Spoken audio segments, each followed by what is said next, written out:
Hi, it's Jeroen Swart and welcome to the second video on how to recover your voice from Spasmodic Dysphonia. Thank you so much for the reactions you sent me after my first video. I am so excited that you like it so much. Thank you for your participation and kindness. I really appreciate it. And of course, applaud for yourself for the fact that you took action and that you applied the voice finder technique I taught you well. Well done.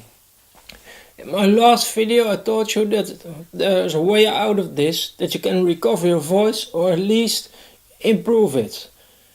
That if you just copy, do and start to think as I do and the others who recovered from spasmodic dysphonia, you will get results. I learned you the voice finder technique, which allows you to access your free and resonant deep voice just by singing into it. If you haven't watched the first free video, then make sure to watch that one first by clicking on the link on this page. In this video you will learn how to use the confidential voice technique, which will allow you to speak without straining or pushing your voice out. Your voice is an expression of your emotions, and your emotions have an effect on your voice. They are intertwined, they enforce or weaken each other, and it is a vicious circle that you can turn into the positive. Imagine now how much better your life would be if you know that the quality of your voice is no longer determined by the amount of Botox that is injected, or that you are no longer dependent on surgery to correct your voice. If you could only feel the joy and freedom I felt when my voice was liberated again after years of heavy training. I feel grateful for it every day, and I want to pass that on to you. I want you to have the same freedom as I have. And you can. You just need to follow in my footsteps. Learn how the people think and do that recover their voice from spasmodic dysphonia. In this second part of the 3-part free training video series, I will teach you step by step how to use the confidential voice technique. But first, let's go back in time and let me tell you how I discovered all of this. From the onset of my SD, I have tried everything to get rid of my strangled voice. Seeing the experts, voice clinic, breathing exercises, shiatsu massage, holotropic breathing, stutter therapy, you name it, nothing had any effect. After years of trying to recover, I had lost my hope of recovering and emotionally had given up. During all this, I always kept on working my daytime job, talking every day to my customers in my optical shop, doing eye tests, explaining eye conditions to patients, training staff, a lot of talking. A lot of my customers were concerned with me and asked me what was wrong with my voice. Did I suffer from laryngitis or throat cancer? I had accepted to live with it for the rest of my life. I told you in the previous video how the business trainer helped me to restore my life and my voice. He wanted to help me with my voice, which at the time was a bit shaky because the Botox was wearing off. He knew nothing about SD, but he wanted to help to improve my voice.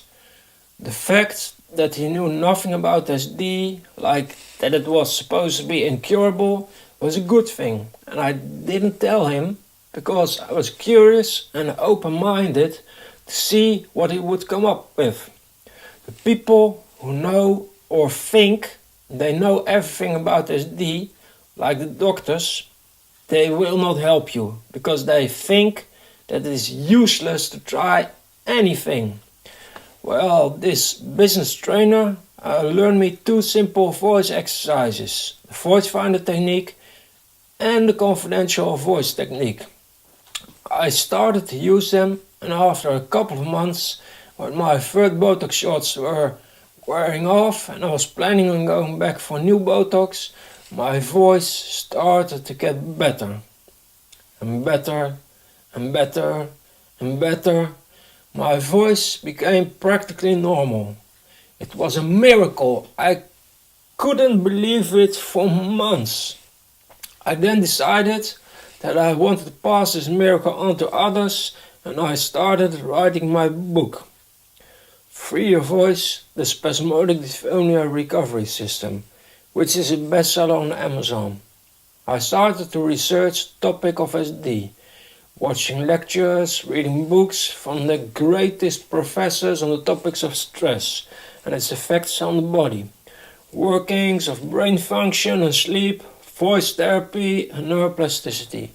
I was going to backtrack everything that happened to me and why it happened the way it did. I was going to the bottom of it. Finally, I cracked the code. I was able to pinpoint down everything that caused my SD and let's fix it back again. Explaining the recovery system to you in such a way that you can understand it was my next challenge. So I again had to get back to studying the system of teaching, which I did. What you see now before you is the result. I'm not the only one who has recovered his voice. Connie Pike, the speech pathologist from Florida, Ron Cox, the professor from Miami, Greg Lefebvre, whose story you can find at www.spasmodicdysphonia.info, Jackie Witherspoon, Miguel Arellano, Teddy May, Jessica Harwick, and many others. They all recovered their voice from SD. Spasmodic dysphonia is a neurological damage to a part of the brain, so you cannot recover from it. This is what the doctors tell you. Nothing will help, you might think, if you believe them. This is a very outdated opinion, which is not true anymore nowadays. But the knowledge comes from medical science from 20 years ago. Nowadays, people can recover from brain strokes. Brain strokes, that is talking severe neurological damage to the brain. Most people whose body is completely half-sided paralyzed can completely recover all functions just by the right training. The brain can reorganize itself to regain control over the muscles. Compared to this, recovering from SD is a piece of cake if you know what to do and if you can maintain the training for about 6 months. You will have your results, just like stroke patients. Maybe you still think that these results are only temporary and that over time SD voice will return. Well, I can tell you this. If you don't deal with the cause of the SD, then indeed your voice can start to cramp up again when the trigger is pulled. But if you know how to regain control over your voice by using my Spasmodic Dysphonia recovery system, then it is easy to maintain control over your voice because you know exactly what is happening and what you should be doing to counteract it. Yes, your voice will always be your weak spot. But if you are trained and educated on how SD works, then you can control situation instead of it controlling you. You are the leader of your voice freedom. Just imagine no more Botox, no surgery, no more frustration, no more roadblocks in your life. Being able to tell a story, truly connecting on a deep level with your loved ones. Wouldn't that be awesome? Wouldn't that be worth your time?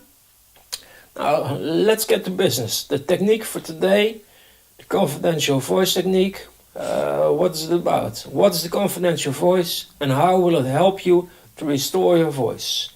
With this technique, you produce a calm and soft voice with a lot of breath. You use more breath so that the vocal cords don't slam shut. And you sound sexy too as a byproduct. The advantage of this technique is that it prevents you from straining and pushing. This way the spasms don't occur. It will relax you. Maybe it takes some time to get into it, but once you're used to it, you will have much more freedom. You start by speaking slow and as soft as possible, but pay attention, it's no hello, hello, hello, hello. It's no whisper. Whisper, I have to try to whisper. Hallo, hallo, hallo, kan je me horen? Kan je niet doen? Hello, how are you? I'm Jeroen. Can you hear me now? A whisper is very bad. But a confidential voice is like you're talking to someone while sitting together in a small box. There's no need to raise your voice or project your voice onto the other person. It goes like this. Hallo, hallo, hallo. Hallo, ik ben Jeroen en hello, I'm Jeroen. And I'm just sitting here on my chair being very relaxed. Oh, I'm so relaxed and there's nobody in the room, so I'm just talking to myself a bit and to see what's happening. So I talk really soft, and when you're really soft, you don't need a lot of breath. You don't need to strain, you don't need to force, you just go as soft as possible. And when you do this for a while, your voice will start to become more resonant, like it's doing now. It will become deeper and stronger. And once you feel that, your voice automatically becomes louder. And when you're really into the groove, then you can start to raise your voice just a little bit. But not before you have complete control, you are completely relaxed. So, but once you get it, then you can pull up the volume a bit, but you still keep talking in the same way, but you can do it a bit louder. But as soon as you start to project your voice, then the straining will kick in. So you really have to keep it low, soft, and confidential, like you're sitting in this box. You can hear yourself very well, and when you speak loud, it pains the ears. So you just keep on speaking soft. It's like, for example, you go into the bedroom. You have to tell somebody who's lying there something, but you don't want to wake up the other people. So you really have to keep it really, really soft. But it's no whispering, because the whispering is really bad. Okay, that's exercise for this week. My next video will be about power breathing, so make sure to stay tuned for that one. For now, I just want to ask you if you can please put your questions and your comments down below this video, and I'm going to answer them with pleasure. So keep practicing, and we see you in the next video. Take care and bye bye.